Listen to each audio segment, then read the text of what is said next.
on into the next bit. So thank you, Chris, for joining us today. Chris is a postdoctoral fellow working in the Lippincott-Schwartz lab at the Janelia Research Campus.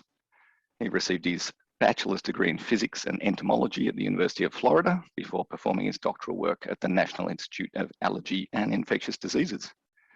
He's broadly interested in the way protein and lipid interactions have evolved to solve complex energetic problems in living systems. I think that is a great description of the problem. So his talk today is titled "Motion of Single Molecular Tethers Reveals Dynamic Subdomains and Organelle Contact Sites." So over to you, Chris. Thank you. Thank you all for having me. And please feel free to stop me if something weird happens with Zoom. Janelia's internet is sometimes really well behaved and sometimes not.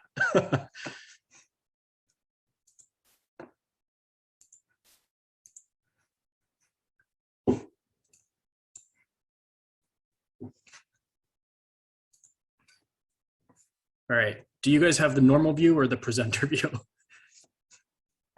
No, all good. It's the looks good. Okay. Yeah. Awesome. Thank you guys all for having me. And thank you for being here so early in the morning, your time. Sorry to be presenting this from my house, not a more professional setting, but it is late at night here. Today I want to tell you about a story that I think is a little bit unusual because generally when we do super resolution work in our lab, our major focus is either using the very high spatial resolution but relatively low specificity of electron microscopy, or using the very high specificity and dynamic capacity of fluorescence space super resolution, which then you pay a price in terms of the spatial resolution. But today I actually want to tell you about a story where we have sort of iterated back and forth between these two tools to try to use it to probe something about biological systems that we weren't able to look at before. As you may be aware, the inside of mammalian cells is actually a very crowded and complicated place. This is a single slice through a freeze substituted and, high pressure frozen and freeze substituted EM volume of a COS7 cell growing on a cover slip. And what you can hopefully appreciate is this space outside the nuclear envelope is actually very far from the wide open spaces of cytosol that we often see in textbooks, but instead is very densely crowded with membrane-bound structures. And just as a reminder, membraneless organelles, which have become very in vogue to study in the last few years, are not generally picked up by these kinds of electron microscopy stains. So it's actually even more crowded than it looks. However, membrane-bound organelles, as many as there are and as pervasive as they are, create a really interesting problem from a physics perspective for cells, which is that these compartments are functionally separated from one another so that chemical reactions in different environments can be carried out at the same time. However, there must be a synchronization of the behavior within these different compartments, or else the cell will not be able to effectively coordinate the biochemical reactions going on in order to respond to its environment. And the major place that we believe this communication is thought to be maintained is at sites of specific contact between the compartments, which were first identified many years ago in single slice EM, like this image I'm showing you here on the left, of the endoplasmic reticulum pressed against the outer membrane of a mitochondria. We've colored the mitochondria lumen in blue and the ER in the cyan color. And the interface between the two is colored in red. Unfortunately, this proves to be a very complicated structure to study, however. So when you compare high pressure frozen and freeze substituted cells to chemically fixed cells, there's almost twice as many contact sites between these two organelles and chemically fixed cells, suggesting that trying to understand what true sites of contact were after chemical fixation may be looking for a needle in a haystack. However, we've been very fortunate to work in the era of high pressure freezing and freeze substitution with Harold Hess's lab here at Janelia, which has developed a custom-built version of FIB-SEM, which allows us to reconstruct these things in high-pressure frozen cells in 3 dimensions. When we look at this sort of interface in this setting, there's a few things that are really interesting. First, contact sites, even in the absence of fixation artifact, are highly pervasive and prevalent throughout the cell. However, they also show clear associations with biological phenomena, such as you can see in this example here, that every single one of the cristae at the end of this mitochondrion has one end pressing against the outer membrane of the mitochondria at the interface with the ER. This is a piece of data here that we've reconstructed and just color-coded them to help you see. So this kind of biological specificity implies that there are probably specific molecular players who are responsible for driving this kind of phenomena. However, whoever they are and how they're regulated, they must be very, very dynamic and able to respond rapidly to changes in cellular needs, because our lab and others have shown using multicolor imaging that contact sites in cells can form and break over a time span of just a few seconds. Fortunately, there are many years of very clever and careful biochemistry experiments in the literature, which tell us something about who are the likely candidates to understand this interface. And although, over the last 30 years of biochemistry, we didn't have a way to look at directly what this interface looked like, you can see this cartoon from quite a relatively old review was able to draw something quite similar to what the actual structure is, and then give us lots of the molecular players who might be involved in mediating it. However, there's a few complications with this. First, none of these proteins have been shown to be specifically only at the contact site. And additionally, none of these pairs of proteins are present at the contact site in all cells or all states that have been looked at, suggesting that even though contact sites between organelles like the ER and the mitochondria are completely universal and pervasive amongst mammalian cells, the actual individual molecular players who are making them up may be changing out as a function of time and space and the cell's needs. As a fluorescence-based microscopist, this creates a real challenge because by definition, any label that's targeted to the contact site this way is going to have a background in at least one of the two compartments. And attempts to increase the signal to noise using things like fluorescence complementation or FRET assays, even at very low affinity, have been shown to cause an increase in both the number and the size of the contact sites, suggesting that contact sites are a very fragile biophysical environment that requires a perfect equilibrium between the players involved. So in an attempt to understand these with a little more specificity, our lab decided to take a non-canonical approach, which was to take advantage of the fact that for any ER to mitochondria tethering pair, one of these two proteins is diffusing in the ER membrane, which is highly pervasive and continuous membrane throughout mammalian cells. Thus, we wondered if we could understand the sites of contact between the two organelles solely as the fact that they were places where this ER protein would behave differently since it was bound to its binding partner. For this, we decided to use to track the canonical ER to mitochondrial tether, VAT-B, because it's one of the most carefully characterized through biochemistry. And the approach we decided to take is a technology that was developed in the lab many years ago by Suliana Manley when she was a postdoc, known as single particle tracking PALM, photoactivation localization microscopy. With this, we label these individual VAT-B ER tethers with a photoactivatable organic fluorophore that's added and linked through a halo tag. And then these can be turned on stochastically using UV radiation at a low level, ensuring that there are only a few molecules in a field of view on at a given time and to avoid cross-linking errors. And you can see sort of an example of this here on the right. As these conversions occur, we then collect this information by high-speed video rate microscopy, allowing us to link up these individual localizations to produce trajectories. In this case, of this ER localized protein VAT-B diffusing through the inside of the cell. However, one thing to keep in mind is that traditional statistical physics tools that are used for single particle tracking cannot be used on this data directly in this form because this protein is not subject to isotropy. That is, that there's asymmetry in the way that it's capable of diffusing because it's confined to the endoplasmic reticulum. It's taken quite a bit of effort working with 3 different theoretical physicists, but we have fortunately found a way now to correctly, by simultaneously collecting the localization of this compartment. In this case, you can see these ER tubules at the periphery of a COS7 cell.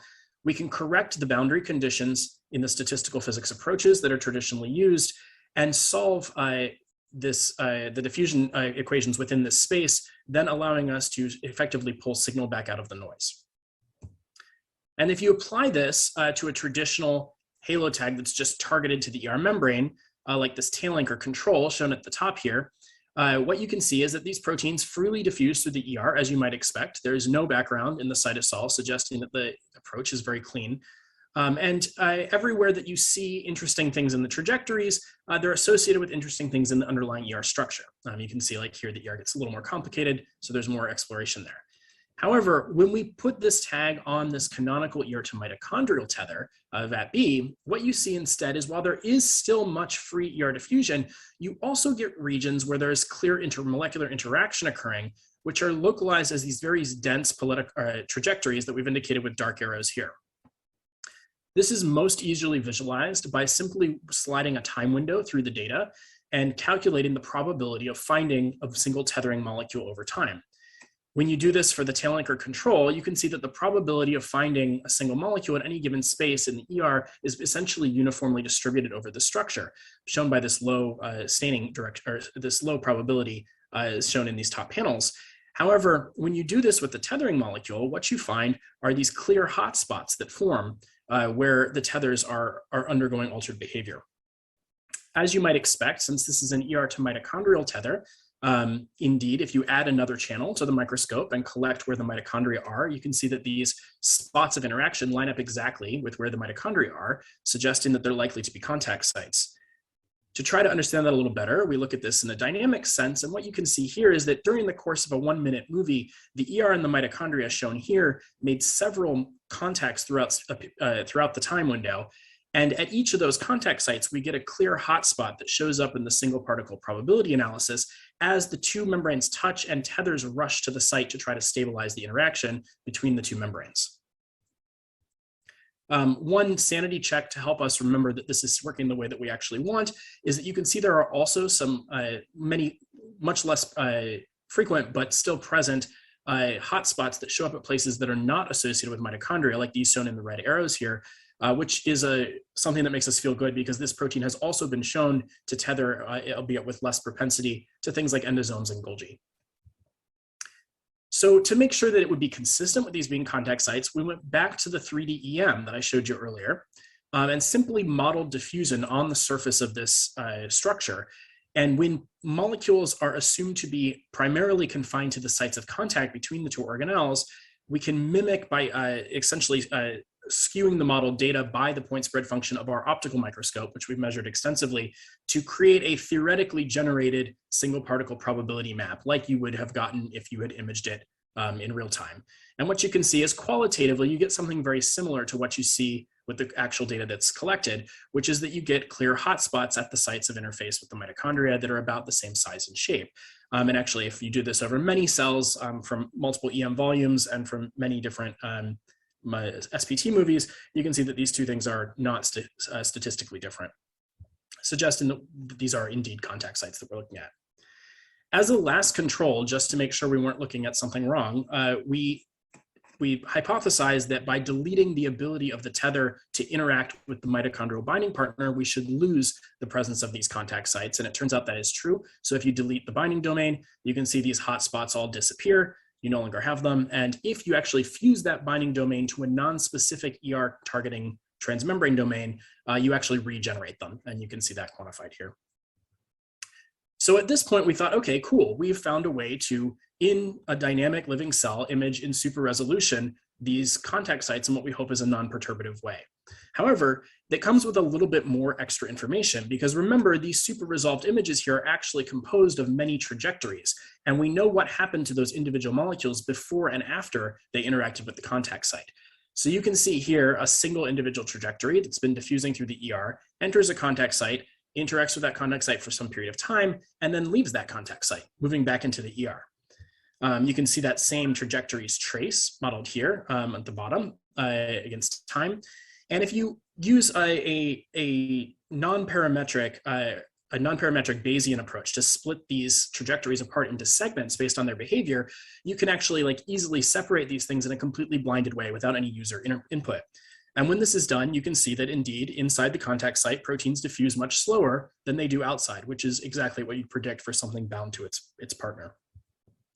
If we break the trajectories apart based upon this tool and just plot all of them with their center at the origin to give you some qualitative sense of the diffusion that's happening, you can see that freely diffusing VATB in the ER shows a large degree of expansion as it spreads through the structure, whereas VATB specifically at the contact site remains highly confined to this site.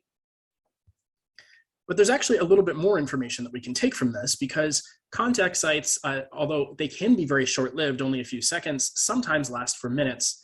And so a contact site that can last an entire minute or a minute and a half movie in the cell actually gives enough time for many hundreds of molecules to explore that same contact site.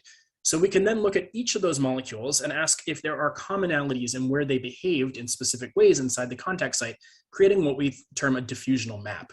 And that's what I'm showing you here. So you can see that these two contact sites here are actually on the same mitochondria. It runs right here. And despite the fact that they are right next to each other, they don't have the same diffusional landscape. So molecules are actually diffusing slower in the contact site on the left than they are in the contact site on the right.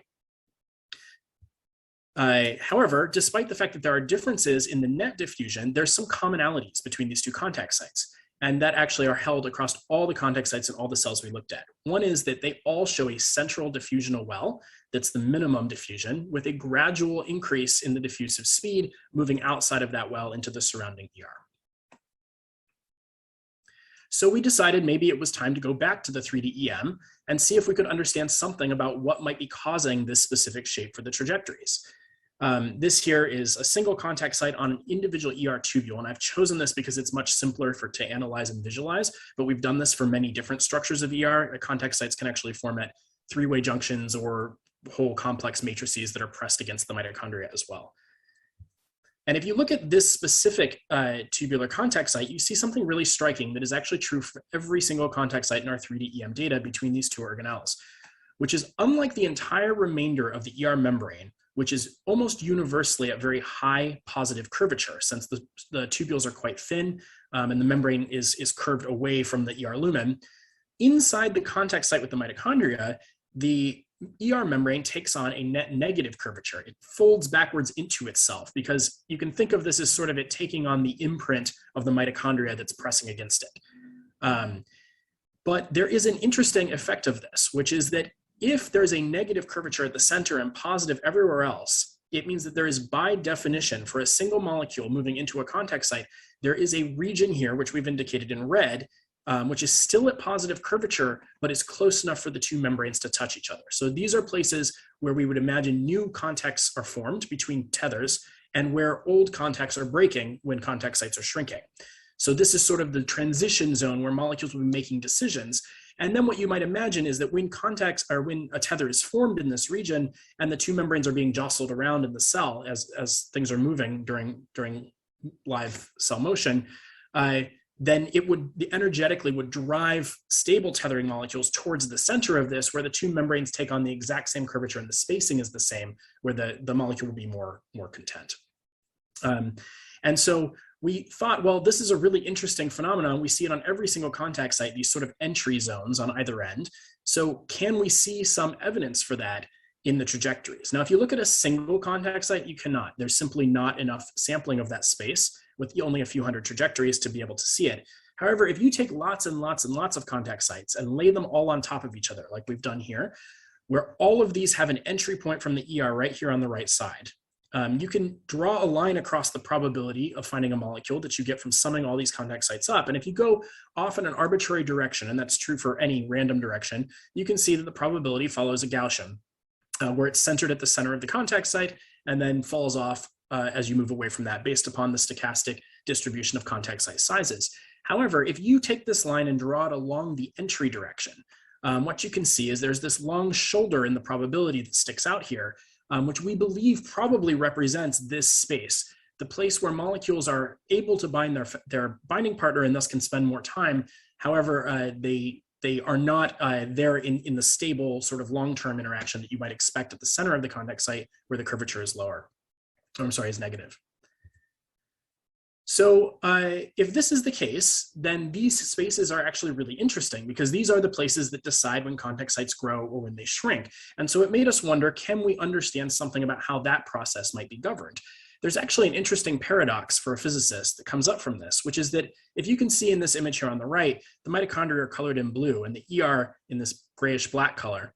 And there is a lot more ER membrane than there is mitochondrial membrane in a cell. In fact, there's far more ER membrane than there is all the other membranes in the cell, including the plasma membrane.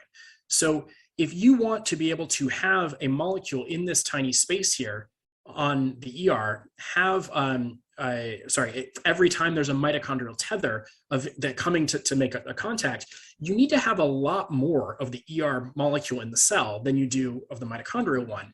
And this led us to wonder if this interaction of generating tethers in cells may be governed by the law of mass action, where actually it would be controlled by the mitochondrial factor simply because there's just less membrane for that organelle to explore, for membrane or proteins in that organelle to explore. So to test that, we just did a simple experiment. These are ER and mitochondria labeled in a control cell, in a cell where we've overexpressed the ER tether, VAT-B, and in a cell where we've overexpressed this mitochondrial tether.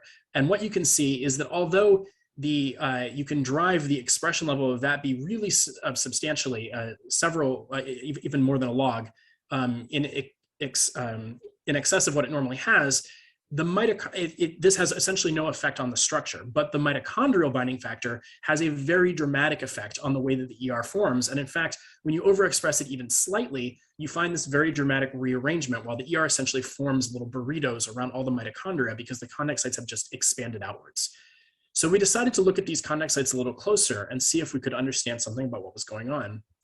You can see here that when we look in cells that are overexpressing this PTI-P51, the mitochondrial binding factor, the contact sites do, as you expect, become much, much larger, expanding along both axes, both the major and minor axis. And that's clear even just from looking at the raw trajectories. You can see how large those structures have become.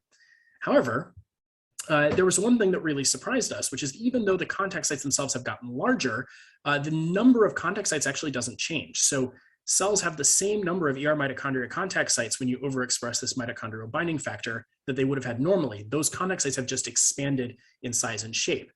There's an additional really interesting effect though, which is that those cells essentially lose all of their non-mitochondria contact sites that are mediated by VAT-B.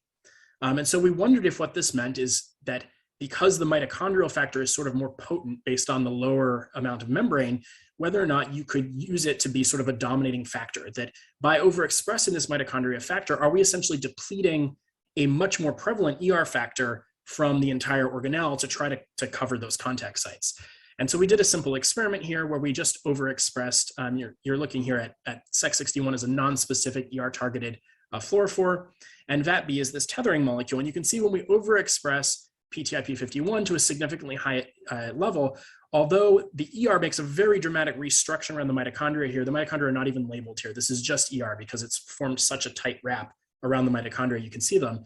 But they do indeed actually deplete the VAT-B from the rest of the peripheral ER. There's nothing sort of left to see there because all those molecules have become absorbed by these expanding contact sites. So what we concluded from this is that contact sites between the ER and the mitochondria, at least at the level of VAT-B, are probably governed by the law of mass action. So we wondered if it's possible we could see this sort of in real life. Are there situations where this might happen? And as you may know, if you follow the field of contact site biology, there's been for many years a longstanding supposition that under nutrient deprivation, contact sites between the ER and the mitochondria should expand because the ER is proposed to be delivering calcium to the mitochondria, which is required to stimulate the production of OXPHOS, and then lipids are also transferred at that interface to feed oxidative phosphorylation. So to do this experiment in living cells, because everything that has been done on this front has basically been done by single slice EM, which is difficult to quantify over a large scale, we simply just starved cells, put them in a really, this is a sledgehammer approach. We nutrient depleted them by putting them in HBSS for 8 hours. And if you do this, what you see is actually that indeed, these contact sites do expand along both their major and minor axes in a dramatic way, less dramatically than overexpressing the binding factor, of course, but still something quite significant. But this brought up an interesting question, which is what happens inside those contact sites when they become larger and stabilized in a physiological context like this? And can we understand something about what this means for the structure? So what you can see here is that we've just generated these diffusion maps like I showed you before. And you can see that these in the control contact site, there's a particular landscape for diffusion that happens. And in the starved contact sites, universally across the board, there is a net reduction in the diffusional landscape within there, suggesting the contact sites are more stable biophysical environments. Things do not move as quickly inside of that space when cells have been starved, which is what you might expect for a contact site that's stabilized for the purposes of communication. Just sort of getting towards the end here, I would like to focus in on one sort of specific example where this might be important in the context of understanding health and disease. So it turns out this protein, VAT-B, has a single point mutation in it, the P56S mutation, which is a highly penetrant dominant mutation that's been linked to ALS in humans. Now, a lot of work has been done on this mutation over the years, predominantly through biochemistry and analysis of samples from patients. And there's actually a mismatch between this data that has been really hard for us to understand in the field. One is that biochemistry suggests that most of P56S is misfolded in aggregates, which are thought to have a pathogenic effect on neurons. However, the correlate of ALS-induced disease in neurons is actually an elevated ER to mitochondria communication phenotype. So mitochondria in ALS disease neurons show elevated reactive oxygen species, elevated markers of OSPHOS, elevated membrane potential, suggesting that there should be too much communication going on rather than too little, which you might expect for aggregates in the cytosol. So we wondered if single particle tracking could help us understand something about what we're looking at in that context. So what we did is we tracked this P56S form of the VAT-B molecule. This is exactly the same analysis I showed you before, but what we see is, unlike wild type VAT-B, where there are two predominant forms, there is a contact site associated form and a freely diffusing form. For the P56S form, we see three distinct species. And indeed, in agreement with the published biochemistry literature, the majority of them are as insoluble aggregates in the cytosol. I've just put a few of those trajectories in one cell here on the image in black, so you can see what I'm talking about. However, there is some P56S mutant that is still correctly inserted into the ER and seems to diffuse freely. You can see those color-coded in blue. But importantly, there's, albeit a small fraction of the total number of molecules, but there are molecules that appear to be effectively inserted into the ER and still show this contact site interaction behavior, which I'm color-coding here in red. You can use this blinded Bayesian analysis I introduced to you earlier to try to parse these states. And what you can see is you can pretty easily pull them apart as three different states. This is done blindly by the computer, no user input. And indeed, there's a freely diffusing phase, which is indistinguishable as far as we can tell from the wild type form of the molecule. There's this aggregated phase, which as far as we can tell is just not moving at all.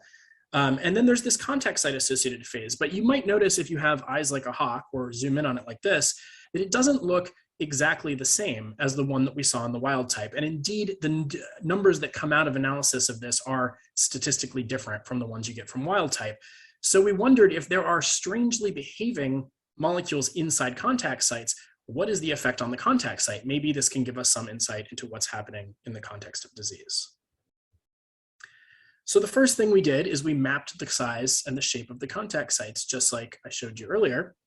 And what you can see here from these two representative examples, and true across all of the contact sites and all the cells we looked at, there is no significant difference in the size or the shape of these contact sites. As far as you can tell, they're the same. I didn't show this data, but there's no difference in the number either. That's also the same.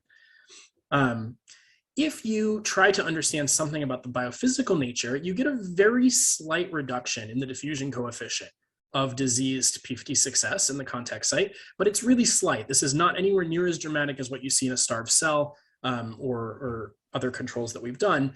So we wondered if there might be something we could learn by looking at the diffusional landscape that could give us some insight into what we're looking at. So what I've done here is just showed you the diffusional landscape of a representative contact site from the wild type and the P56S form of VAT-B. And one thing that is actually eluded us, if I'm honest with you, for several years, because it required some real attention to detail to notice, is that although you still get a diffusional energy well, energy wells in the P56S contact sites are not often centered or symmetric, which is an odd thing. If you looked at many hundreds of these, essentially every wild type diffusional well has a nice bullseye in the center, and it's an even slope coming up the sides. So we wondered if this might be telling us something about what's going on inside these contact sites. And it took us a long time to figure out how to do this, but what I'm showing you here is a single trajectory inside of a representative contact site. And one thing that is universally true in all wild type VAT-B cells, and that's true under starvation or when PTI-P51 is overexpressed or any other experiment that we did, every single trajectory in every single contact site in every single cell during the time of the tracking of the fluorophore, the molecule explores the entire contact site that's available to it. And I've just traced the edge of the contact in this black line here so you can see. And you can see this one molecule even left the contact site briefly and came back in, but continued exploring that entire space. However, for more than 70% of the P56S trajectories we looked at contact sites, they do not actually explore the entire contact site, but rather become stuck in some small subdomain of the contact site, which they don't leave. And so we wondered if we were to go and look at the largest contact sites we had in cells, ones that are perfectly perpendicular to the objective, so we get a nice spread out image, could we see some effect of this on the diffusional landscape? So what I'm showing you here is a single contact site at the edge, far at the periphery of a COS7 cell, where the ER has sort of pressed against a single mitochondria in a long, like, tubular contact. And what you can see is indeed here inside this contact site, this is P56S, there is not one central diffusional well like we get in every single wild type one, but instead multiple of these little ones. And in fact, what we believe is when these wells get too close together for us to distinguish, this is what causes the apparent asymmetry that we saw in the vast majority of the P56S contact sites. And indeed, if you go back and look at those individual trajectories, each one of these wells is associated with a place where many individual trajectories got stuck and then did not explore the remainder of the contact site. So we don't know exactly what these are, but we are proposing that it's possible these are an additional aggregated form of the protein that has effectively made it into the contact site, or protein that is bound to some other factor. But either way, this contact site is going to be much more stable than a wild type contact site because those molecules are not going to explore sufficiently to make it to these transfer regions at the edge where bonds can be broken and molecules can leave. And so we wondered if this might give us some insight into this strange disease phenotype, which is that you have an increased ER to mitochondria communication phenotype because probably over many years in someone's life, it just takes a little too long to break contact sites over time. And so you are continuously delaying your ability to turn off the oxidative phosphorylation pathway, which would lead to increased ROS and eventual death of neurons. One of the reasons I think we find this to be an interesting explanation is that actually, just because the vast majority of a particular molecule in a cell is doing something doesn't mean that's necessarily the important thing. And this is sort of a weakness of conventional biochemistry, is we've had to average many cells and many molecules and look at the most common state. But actually, if you have screws coming out of the inside of your car engine, it's not the ones that fall on the ground that matter, even if it's the vast majority of them, right? It's the ones that get jammed in the gears. And the contact sites are obviously a very fragile biophysical space, so one that's easily broken by simply contaminating it with non-functional molecules. So with that, I'll conclude. The interface between organelles can be a highly plastic and highly dynamic environment. The VAT-B diffusional landscape is highly variable, but it does seem to correlate directly to the ER structure and membrane curvature that's present at that site. We can expand contact sites in a dynamic way by overexpressing their binding factor or by simply creating a situation for the cell that requires increased communication between these two organelles. And indeed, we see that they expand in a dynamic manner, presumably by molecular binding in this transition zone that I showed you earlier. Also, pathogenic mutations in this protein can cause an altered dynamic landscape within the contact site, and this may underlie an altered ability to break or reduce them, which could eventually lead to long-term effects. And we're, I think, quite excited to be able to try to look at this in a variety of other contact sites or other effects where we might see something similar. Additionally, we'd really like to look at, there are many, like I showed you on that first slide, many molecules that are implicated in tethering between these organelles. Wouldn't it be cool to be able to sort of do this in two colors at the same time and have some sense of, when one molecule is leaving versus another one going, or do they have, ring regions for longer molecules than shorter ones? And those are all questions that we just don't have the answers for yet, but I think we would like to be able to do in the near future. Before I actually end the talk, though, I want to make a shameless plug. It's been a long path trying to work out a way to do correlative single particle tracking in organelles because, as I mentioned at the beginning, the effect of the organelle structure has a huge effect on the result, and in fact is generally masking of the biological phenomena you want to study. However, with some careful establishment of boundary conditions and additional information, you can unwrap this. And I just want to sort of show you a few examples that I didn't have time to talk about today where we found this has allowed us to reveal interesting bits of biology. We have finally, working with a grad student, Tim Abel, at the MDC, we've been able to get this working in two colors with a lot of controls. But what you can see is when you do this, you can tell when two proteins are bound within the organelle because this protein in green and this protein in cyan in these corners they move in perfect correlation together. I'll just play it again so you can see. So you know they're part of the same complex. We can see when membrane proteins are bound to things like cytoskeleton, which essentially immobilize them, like you can see in this second movie here, where essentially the protein becomes completely immobilized since it's bound to something in the solid state. It's not able to diffuse any longer. And additionally, if you simply point mutate out that binding domain for the microtubule, that exact same molecule then goes back to freely diffusing through the structure, exactly the way that you would have predicted it to, or the ones that I showed you earlier today do. So we're really optimistic that this is a tool that we might be able to really start to understand single molecule biology inside of organelles, rather than having to stick to structures where we know something about their symmetry, like the plasma membrane or the nucleoplasm. With that, I want to acknowledge my lab, Janelia. We're not a big group, but we're doing a lot of really diverse things. It's a very exciting place to work. I really have to thank Jennifer for that, who's created a very open, collaborative environment with lots of exciting new technologies and opportunities to work with people from all different backgrounds, physicists, chemists, biologists. All of the work I showed you today with VATB is a collaboration with Craig Blackstone's lab, who is a neurologist who sees patients with diseases, does genome-wide associations, chases those down to single point mutations, and then basically is using this platform that we're working with to try to put those mutations in and single molecule screen each of them, looking for phenotypes of what might be causing disease. And this is his postdoc, Johnny Nix-Nabel, who empowered all of this from the beginning. Also, we worked heavily with these two theoretical physicists here, Jean-Baptiste Masson and Chris Calderon, to work out this statistical unwrapping and boundary condition effects to help us pull numbers out of this data that are meaningful. Andy Moore is another lab member who's been instrumental in putting all this together. And I, of course, have to thank the Harold Hess's and Eric Betzig's lab, who worked out the pipeline for the correlative 3D EM. I didn't show you the correlative part of it, which is something else we've been working on, but getting the high pressure freezing and the free substitution to work and reconstruct in this way was really a huge amount of effort by all of these people, and I'm really thankful they were happy to share it freely with us. Thank you guys for your time, and I'm happy to take any questions.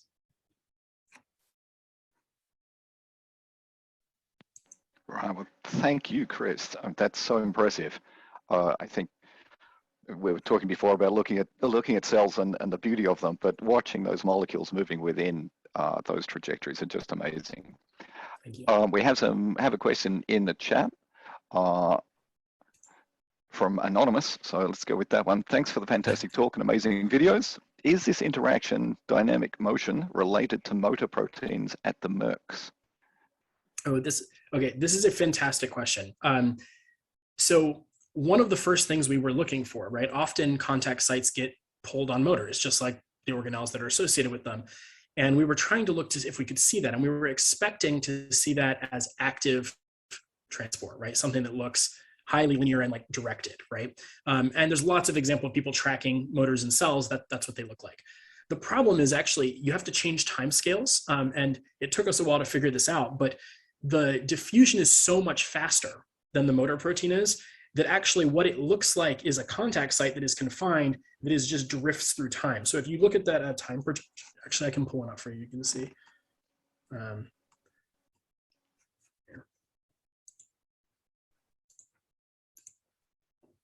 You can see this trace I showed you here.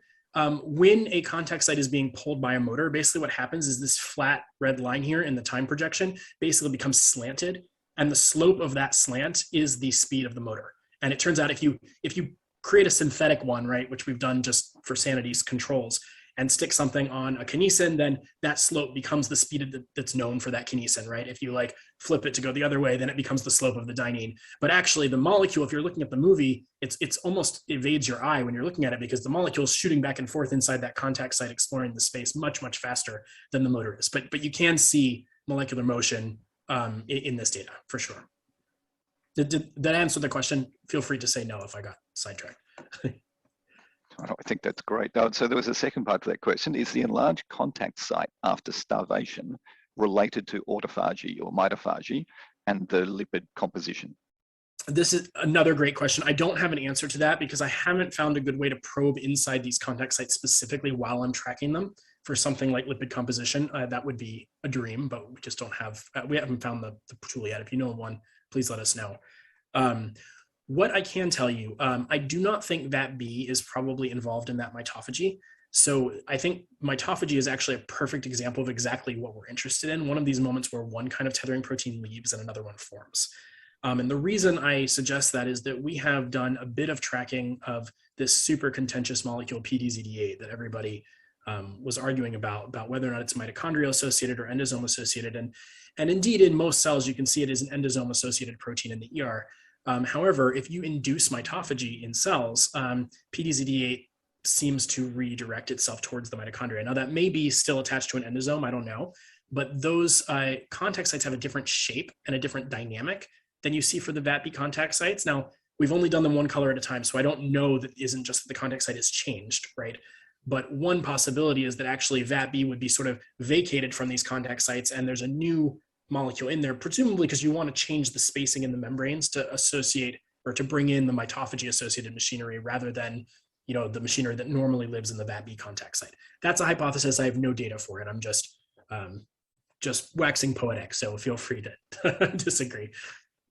Perfect. Another question here. Could you comment on the scope of your single molecular trafficking approach for looking at multiple inter-organelle contact, for example, between the ER, Golgi, and mitochondria during mitochondrial fission? Yeah, so I think this would be a really interesting question. I have not tried to do this. I suspect the implementation I've showed you today will probably have, maybe we can get 3, but I bet not more than that, not because we have a lack of colors. So actually, it turns out we do all this by just splitting the optics with a simple dichroic, right? To put the single molecule in the furthest red. This is why we love these JF dyes. They're real bright, they're far red, so nothing disturbs them. And then you can do whatever you want upstream of that and it's no problem, right? So we found that actually we can use multicam splitters, right? With a few different colors of emission and then use an AOTF to flip different lasers on really quickly and do sort of excitation based on mixing. And you can put, 5 or 6 colors upstream of that if you want. The problem is when you get 5 or 6 organelles together, remember that FibSem image, so you sort of, maybe I pull it up again here so you can see. But consider the size of a molecule sort of in this space. A molecule is like pretty tiny in here, right? Like there's probably hundreds of molecules in this space, So I think when you start to get 3 together, we're getting to the point where it's hard to have the interface so that it's flat enough for you to see it, right? And I think what probably happens is that the interfaces will start to become up into the 3rd dimension, and then the trajectories will be very hard to pull apart because we only have a 2-dimensional projection of the data. So one of the things we've been working with is a few different people here and some of work of our own to try to really move this to 3-dimensional tracking. The conventional tools for this, like PSF engineering, thus far don't have enough resolution to pull out this fine of an angle. I'm hoping that new generations of them may. The other option, there's one of the things Janelia has been involved in for a long time is interferometry in single molecules. So Harold Hess's group has done, IPALM and these sort of things where you use 2 opposed objectives and use the interferometric signal from the same emission to understand where the Z-res is. That doesn't work for tracking yet, simply because we have to get the objectives so close together, we can't fit a live cell between them. But there are some things happening in the building that we hope might help us fix this, like maybe using adaptive optics to correct for aberration and then use lower working distance objectives and pull them further apart to give us enough space for a microfluidic chamber or something. None of that, it's all pipe dreams right now, but those things might help you answer your question, because I do think these kinds of 3-dimensional questions are going to be really interesting, right? And actually you suggested earlier that the Golgi is a really interesting question, and this is exactly why the Golgi doesn't work in this system, because it's just too 3-dimensional for us to get a good model of it from the projection, Okay, thank you. I think certainly looking at their work, you must have stared at these trajectories, so many of them. Can you give us an idea in one of those experiments, how many trajectories are you modeling at a time? There were some bits, I suppose, in there in your probability projections. How many are included in a probability projection? Yeah, so it depends. You have to tune it based on how dense you imaged. Because they're within the ER, we keep the density very, very low because it's very easy to create linking artifacts, simply because 2 molecules might be close in 2-dimensional space, but they're not actually close in the structure, right? And then you get asters. And that, of course, screws everything up. So we keep the density real low, usually less than 4 or 5 molecules on at a time in 20 by 20 micron field of view. then to get good density reconstructions like that, I would say that you're looking at something in the range of at least like 15 to 20 seconds. Or maybe I might be being a little overzealous, but maybe more. And all the images I showed you today are binned over 60 seconds to give you a sense of that density. Thanks. Okay, another question. Thanks for a fantastic talk. Perhaps I missed this in the technical data. Is the system based on CRISPR knock-in labeling strategy? If not, is the overexpression of the tagged protein causing any issues? Yeah, so another great question. So we've done both for a variety of the proteins we've looked at. If your protein is sufficiently high density, you can CRISPR knock-in, and this works great. So we've knocked tags into things like HERD1, like the retrotransposon channel, or these proteins that are very abundant, and no issues there.